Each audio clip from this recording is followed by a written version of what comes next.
Ladies and gentlemen, I feel like y'all have been spoiling me throughout 2020, so that definitely incentivizes me to make more videos filled with good information to give to you.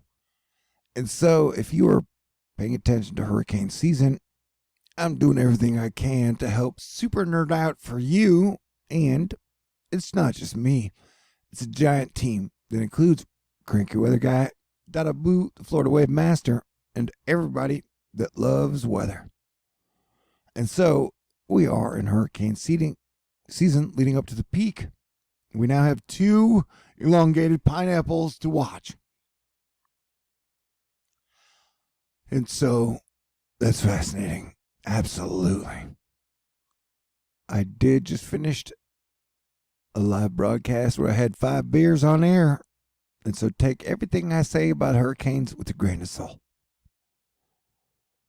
But we do have 2 X's. It says 20% chance of forming.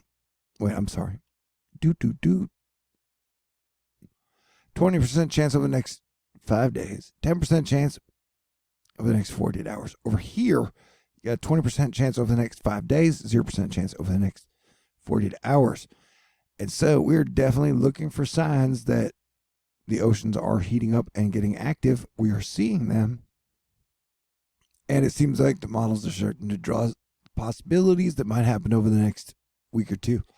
This is Dada Boo, the Florida Wave Master, talking about all along it was a fever, a cold sweat, a hot-headed believer. I threw my hands in the air and said, show me something. He said, if you dare come around a little closer, run and around you go. That's Rihanna, and it's the icon. Somebody says German. Who knows?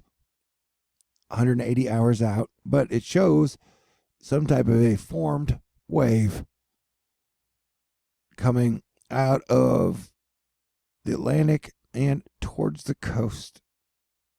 And so the whole weather Twitter team has been watching this post African tropical wave thing, and a lot of people have called for a elongated pineapple days before this. We finally got it. And so, yeah, things look like they're heating up. We are now in the July zone where we are watching 2 tropical waves this week. This brought to us by Tropical Tidbits, the awesome Levy Cowhen. Number 1 will move through the Bahamas, Florida Straits, and the Gulf of Mexico. Conditions could allow some development, but nothing imminent. Imminent means very, very soon. Number 2 will approach Lesser Antilles late in the week. It may have a slightly better chance of development. And so we're now watching 2 waves. Count them, 2 waves. So the weather Twitter bat signals are going up across the sky. This from Mike's weather page. I said that wrong. Mike's weather page, tropical update.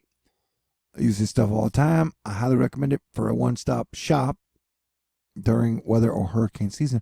And he's headed to Walmart to get some crayons because we got a lot of things to watch here. Now, looks like a flip has been switched, or switch has been flipped. Yeah, in this next 30 seconds will be an unpaid for Mike's weather page commercial. Does a great job. He keeps a lot of the things that you might want in one click for your weather needs on one page, which is easy to access. You just go to spaghettimodels.com. If you need to look into tornadoes, hurricanes, floods, heat, cold, snow, you can usually find a good basic to start you off on the front page. And thanks to Mike and Tropical Tidbits, who provides the models, those 2 guys have done a great job throughout the entire weather community. And then Dada, Cranky, and everybody else. Love you guys. You're a great team. So we are in pulse season, where the earth kind of pulses with rain, clouds, water vapor. And so we were watching things pulse up, not only in the Gulf of Mexico, but over Mexico. This Cranky Weather Guy, one of several tropical disturbances, all which have so far looked to stay on the heavy rainfall enhancer side of development moving along. So for now and over the next couple of days, we're just going to be seeing some heavy rainfall enhancers, which means more rain probably for the Gulf Coast and Mexico. But all the variables at some point could spin up a tropical storm, or I dare say a hurricane. I mean, it's possible over the next 5 days to 2 weeks, or 2 months, or 3, 4. Here we go. And as Cranky points out here, peak summer is peak summer. And so we're going to get some higher heat events that may be typical or atypical over the next month. And so that is a lot of hurricane rocket fuel for whatever may start up. And right now, upper level winds and wind shear are our biggest heroes and protectors. Let's hope their good trends hold. From the south, numerous contributors, including several remnant troughs and boundaries of which will drift northward in the return flow, rainfall enhancing tropical disturbances rounding the high. More direct moisture tap developing across the south as high pulls east.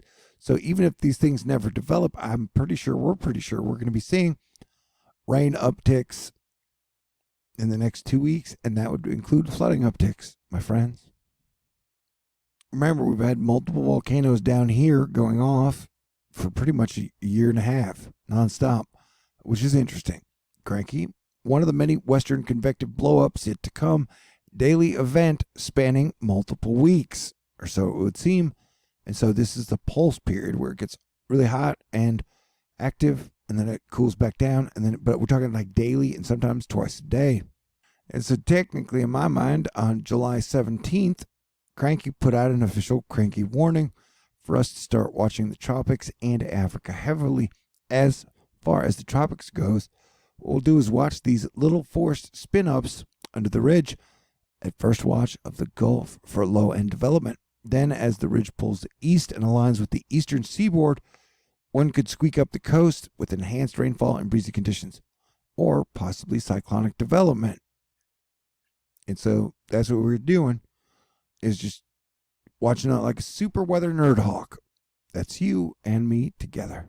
And technically, I gotta say, having 2 elongated pineapples on the board kind of sell themselves. So all I'm doing is saying, hey, pay attention to the weather in the Gulf and up the coast for the next 2 weeks for sure, and probably through peak hurricane season, which will run all the way through September. And I'll be here almost every step of the way, bringing you so much information, you may get tired of my voice at some point. But I love you. And as I mentioned, you guys have been really spoiling me and being really good to me.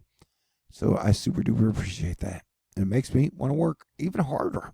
And if you follow the moisture trails, you'll see that it definitely looks like with the pulsing on and off, that the Gulf is pretty much this whole area is in range for a lot more rain, moisture, and floods. So yeah, I'll be watching the oceans and telling you if I see anything super interesting. And even Hawaii is getting in on it. And with the combination of SpaghettiModels.com and TropicalTidbits.com, it's like your one-stop, or technically two-stop shop for all your hurricane needs if you want to check out in a super weather nerdy way. And for right now, we'll check out the models. This is GFS. There's a bunch of different models for you to choose from. You got GFS, GFS Para, CMC, NavGem, Icon, and JMA. Okay. But people was like King Euro, but GFS has been doing really well in 2020. Oops, clicked the wrong button. Ding. Right, this is the new run that is coming out in real time. But definitely watch for the green pulses over the next. This takes us through almost at the very start of Friday. And if you'll notice that regardless of development, there's going to be a lot of moisture that is pushing up down from the Gulf into the States. And then so not only are you getting a lot of moisture coming up down from the Gulf, but you're going to be getting monsoonal moisture coming up through the Mexican dragon spine of volcanoes up into this area. So you're getting monsoon season combined with hurricane season. And they've been having major, massive floods in China. And a lot of times when China, the East, gets hit really hard, a month or two later, the USA gets hit really hard. So if there was a time to over-obsess on weather and all things hurricane-y, now would be that time. And I'd be the guy, although there are a lot of people out there who are putting out good information. It's a team, man. We're all in this together. See, like, as I'm making this video, they've turned, I believe this one out in the Atlantic, or this East Pacific, Tropical Depression 7E in the East Pacific, with consistent convection making it classifiable, is not expected to become a tropical storm as it is already moving over colder waters and over unfavorable conditions. So, yeah, that's out in the East Pacific, but the oceans are starting to wake up. So it'll definitely be interesting to see what the oceans look like 2 weeks from now. So hopefully you've got your hurricane preparations and ideas. But dude, yeah, if we do have an evacuation situation due to hurricane, that'll be really weird during a pandemic situation, you know? So just mentally, physically, spiritually prepare for that shit. You know what I'm saying? All right. Everybody stay cool. I will give you guys updates. But yeah, we have 2 pineapples on the board now. And that this is the chart for hurricanes, tropical storms, hurricanes, how it usually goes. And we are now in July 20th, which would put us about here. So we are right here, my friend. And so how this is when the button starts to get hit. It's almost like if solar minimum and solar maximum. This is like hurricane minimum, hurricane maximum. We're now about to enter, you know, from August 1st through September 10th.